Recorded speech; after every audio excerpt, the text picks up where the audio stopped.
Today was one of the most special days of my life, obviously.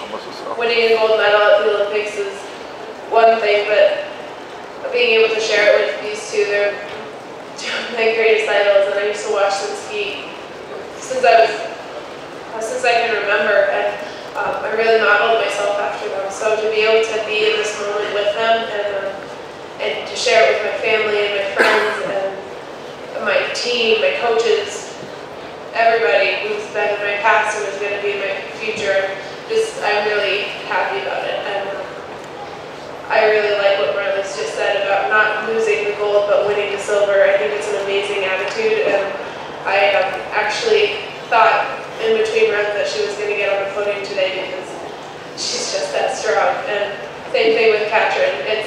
It's really incredible. Second run, you made that little bobble there. Can you tell us, first of all, where it was? The course was about halfway down. It was kind of hard to tell it on the TV screen. And secondly, what happened and what went through your mind? Yeah, it was about halfway down, and I felt like I was really charging it at the start, and I had good speed going, which is that always makes me more comfortable in my feet. When I start tentative, then it's not as good, but when I start really feeling like I want the course to come at me and come at me faster, then it always gives me confidence. So I went into the flush halfway down the course, and I was all set and was like, okay, I made it past the flush, and I knew that I thought the most fun part of the course was coming up. It was the next 5 gates that were really tight and pretty straight, and it's just basically wiggling your feet as fast as you could, and that's always really fun. And I went into it, and there was one gate that was just a little bit softer, and I got on my good ski, and all of a sudden I was like, oh, I'm going out of the course. It was a pretty terrifying experience, really, it's probably not the worst thing that could happen in my life, but at the same time, in that moment, I was pretty pissed at myself, and all I wanted to do was get going as fast as I could again and prove that I could still do it. And then Masi, the coach of Tina Maze, said today that you are a young Tina Maze. What do you think about that statement? That I am? Young Tina Maze. I'm the young Tina.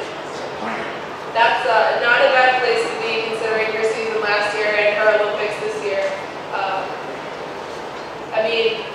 Obviously there are a few differences. I'm American, but I do like being compared to all these amazing, great athletes, and people have said that I'm the next Lindsey Vonn several times, and it's the same thing with being the young Tina Maze or whoever.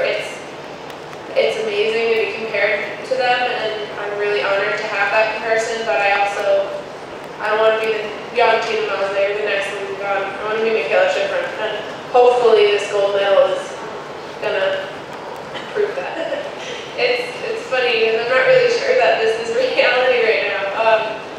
I did envision this moment so many times, and then again on the chairlift ride to start the second run, and I started crying a little bit and started tearing up because I was like, this actually might happen, and I don't know what to think if it does. And then it did happen, and I don't know what to think. So you can visualize this in your head, and you can mentally prepare, and you can make the moment happen, create your miracle. But when it does happen, it's hard to put into words how incredible that is.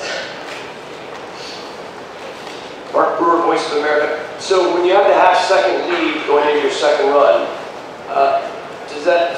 do you ski any differently knowing how much of a lead you have, or what were your thoughts going into that run?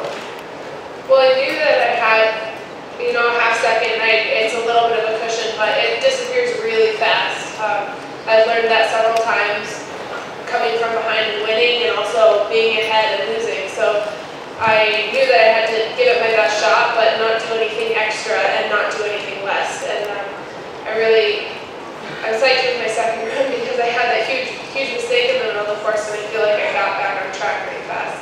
And I think that's a step above where I was in Grand Skikora, where I just totally blew it.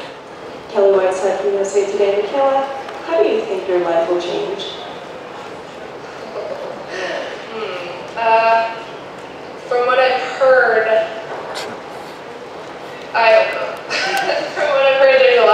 media, but maybe it won't change too much. It'll just change in the way I want it to change, but I'm going to still be the same girl and still be looking for more speed on the mountain.